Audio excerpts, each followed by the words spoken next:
আমি রুদ্র। আজকের গল্প শীর্ষেন্দু মুখোপাধ্যায় রচিত দেখা হবে। নকশিকাঁথার মতো বিচিত্র এক পৃথিবী ছিল আমাদের শৈশবে। এখনও পায়ের তলার পৃথিবীর মাটি, চারিদিকে গাছপালা, মাথার উপর আকাশ। বুক ভরে শ্বাস টেনে দেখি, না, শীতের সকালে কুয়াশায় ভেজা বাগান থেকে যে রহস্যময় বন্য গন্ধটি পাওয়া যেত তা আর পাওয়া যায় না। আমাদের সাঁওতাল মালি বিকেলের দিকে পাতা পুড়িয়ে আগুন জ্বালত। সেই গন্ধ কতবার আমাকে ভিন্ন এক জন্মের স্মৃতির দিকে টেনে নিয়ে গেছে। আর মনে আছে মায়ের গায়ের ঘ্রাণ। সে গন্ধে ঘুমের ভেতরেও টের পেতাম। মা অনেক রাতে বিছানায় এলে মার দিকে পাশ ফিরে শুতাম ঠিক। তখন নতুন ক্লাসে উঠে নতুন বই পেতাম ফি বছর। কী সুঘ্রাণ ছিল সেই নতুন বইয়ের পাতায়। মনে পড়ে বর্ষায় কদম ফুল কুড়িয়ে এনে বল খেলা। হাতে পায়ে কদমের রেণু লেগে থাকতো বুঝি। কী ছিল, কী থাকে মানুষের শৈশবে। বিকেলের আলো মরে এলে যেই অমনি পৃথিবীতে চলে যেত ভূতেদের হাতে। এক ঘর থেকে অন্য ঘরে যাওয়া ছিল ভারী শক্ত। বিশাল বাড়িতে কয়েকটা প্রাণী আমরা গায়ে গায়ে ঘেঁষে থাকতাম। ভোরের আলোটি ফুটতে না ফুটতে ঘুম ভেঙে লাফ দিয়ে বিছানা থেকে নেমে ছুটতাম বাইরে। বাইরেটা ছিল বিস্ময়ের। সূর্য উঠছে, আকাশটা নীল, গাছপালা সবুজ, সব ঠিক আগের দিনের মতোই। তবু অবাক হয়ে যেতাম। মনে হতো গতকাল ঠিক এরকম দেখিনি তো। সেই আনন্দিত ছেলেবেলায় একটা দুঃখের ঘটনা ঘটে গেল। আমার ছোট কাকা মৃত্যুশয্যায়। মাত্র 1.5 বছর আগে কাকিমা এসেছেন ঘরে। একটি ফুটফুটে মেয়েও হয়েছে। সে তখন হাত পা নেড়ে উপুর হয়ে কত আহ্লাদের শব্দ করে। তবু বউ মেয়ে রেখে ছোট কাকার মরণ ঘনিয়ে এলো। বিকেলে শ্বাস উঠে গেছে। দাদু তখন বাইরের বারান্দায় বসে আছেন। বাঁ হাতে ধরা তামাকের নল। কলকেতে আগুন নিভে গেছে কখন। সন্ধ্যের পর জ্যোৎস্না উঠেছে সেদিন।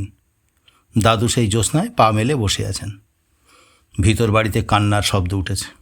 বাবার জ্যাঠামশাই এসে দাদুকে ডাকলেন, আসুন, প্রিয়নাথকে একবার দেখে যাবেন না। দাদু খরমের শব্দ তুলে ভিতর বাড়িতে এলেন। তার মুখখানা একটু ভার দেখাচ্ছিল, আর কিছু নয়। ছোট কাকা তখন বড় বড় চোখে চারিদিকে তাকাচ্ছেন। কাকে যেন খুঁজছেন, কী যেন খুঁজে পাচ্ছেন না। বারবার বলছেন, তোমরা সবাই চুপ করে আছো কেন? কিছু বলো, আমাকে কিছু বলো। জ্যাঠামশাই নিচু হয়ে বললেন, কি শুনতে চাও প্রিয়নাথ? ছোট কাকা ক্লান্ত বিরক্ত হয়ে বললেন, আমি কি জানি? একটা ভালো কথা, একটা সুন্দর কথা কিছু আমাকে বলে আমার কষ্ট ভুলিয়ে দাও। আমি কেন এই বয়সে সবাইকে ছেড়ে যাচ্ছি? আমার মেয়ে রইল, বউ রইল। আমার এই কষ্টের সময় কেউ কোনো সুন্দর কথা বলতে পারো না? বড় কঠিন সেই পরীক্ষা। কেউ কিছু বলতে পারে না। সবাই কেবল মরণোন্মুখ মানুষটার মুখের দিকে চেয়ে থাকে, কথা খুঁজে পায় না। কিন্তু প্রত্যেকেরই ঠোঁট কাঁপে। একজন অতি কষ্টে বলল, তুমি ভালো হয়ে যাবে প্রিয়নাথ। শুনে ছোট কাকা ধমকে বললেন, যাও যাও। আর একজন বলল, তোমার মেয়ে বউকে আমরা দেখব, ভয় নেই। শুনে ছোট কাকা মুখ বিকৃত করে বললেন, তা তো জানি, অন্য কিছু বলো। কেউ কথা খুঁজে পাচ্ছিল না। সেই সময় দাদু ঘরে এলেন। স্বাভাবিক ধীর পায়ে এসে বসলেন ছোট কাকার বিছানার পাশে। ছোট কাকা মুখ ফিরিয়ে তাকে দেখে বললেন, বাবা, সারা জীবন আপনি কোনো ভালো কথা বলেননি, কেবল শাসন করেছেন। এবার বলুন। সবাই নিস্তব্ধ। সেই নিস্তব্ধতায় একটা পাহাড় প্রমাণ ঢেউ অদৃশ্য হয়ে গিয়ে আসছে। ছোট কাকাকে জীবনের তীরভূমি থেকে অথই অন্ধকারে এক সমুদ্রের দিকে নিয়ে চলে যাবে।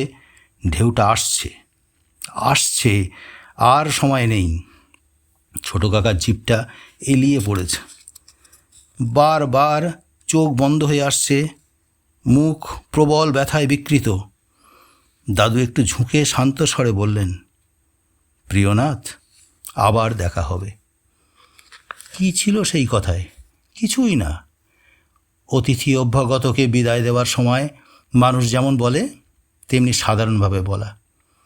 তবু সেই কথা শুনে মৃত্যুপথযাত্রী ছোট কাকার মুখ হঠাৎ আনন্দ উদ্ভাসিত হয়ে গেল। তিনি শান্তভাবে চোখ মুজলেন, ঘুমিয়ে পড়লেন। এসব অনেক দিন আগের কথা। নকশি কাঁথার মতো বিচিত্র সুন্দর শৈশবের পৃথিবী কোথায় হারিয়ে গেছে? সেই সুন্দর গন্ধগুলো আর পাই না, তেমন ভোর আর আসে না। মায়ের গায়ের সুঘ্রাণের জন্য প্রাণ আনচান করে। পৃথিবী বিবর্ণ হয়ে যাচ্ছে ক্রমে। বুড়ো গাছের মতো শুকিয়ে যাচ্ছে আমার ডালপালা, খসে যাচ্ছে পাতা। মহাকালের অন্তঃস্থলে তৈরি হচ্ছে একটি ঢেউ। একদিন যে এই পৃথিবীর তীরভূমি থেকে আমায় নিয়ে যাবে, বুকের মধ্যে শৈশবের একটি কথা তীরের মতো বিঁধে থরথর করে কাঁপছে আজও। সেই অমোঘ ঢেউটিকে যখনই প্রত্যক্ষ করি, মনে মনে তখনই ওই কথাটি বুকের মধ্যে কেঁপে ওঠে। শৈশবের সব ঘ্রাণ, শব্দ ও স্পর্শ ফিরিয়ে আনে।